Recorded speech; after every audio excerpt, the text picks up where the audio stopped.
Kita beralih pemirsa, kerusakan jalan di sejumlah lokasi akibat pembangunan IPAL di Palembang menjadi perhatian dari legislatif, dalam hal ini DPRD Sumatera Selatan, untuk bisa segera diperbaiki pemerintah Kota Palembang karena cukup meresahkan warga.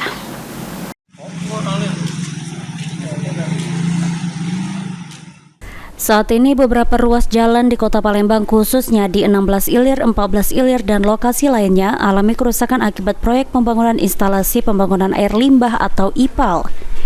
Atas hal tersebut, lembaga legislatif, dalam ini DPRD Sumatera Selatan, menyoroti kondisi jalan rusak yang terjadi di Palembang tersebut. Yan Suri, salah satu anggota DPRD Sumatera Selatan dari Palembang, berharap supaya Komisi 4 DPRD Sumsel bisa segera memanggil pihak pengelola yang bertanggung jawab dengan kerusakan jalan di Palembang. Ditambahkan oleh Yan Suri, dirinya melihat komunikasi yang tidak nyambung antar instansi terkait dalam proyek IPAL ini, sehingga membuat jalan di beberapa kota Palembang alami kerusakan. Semua itu kan daerah pasar 16 itu Pak yang tentu antara instansi yang terkait. Berarti komunikasi tidak nyambung kan. Nah, itu pun jadi juga di DPR kan dibicarakan. Mungkin perusahaan itu kan dipanggil, terutama komisi kita pun komisi 4 yang membidangi. Komisi 4. Cuma dikarenakan situasi politik, kawan-kawan ini.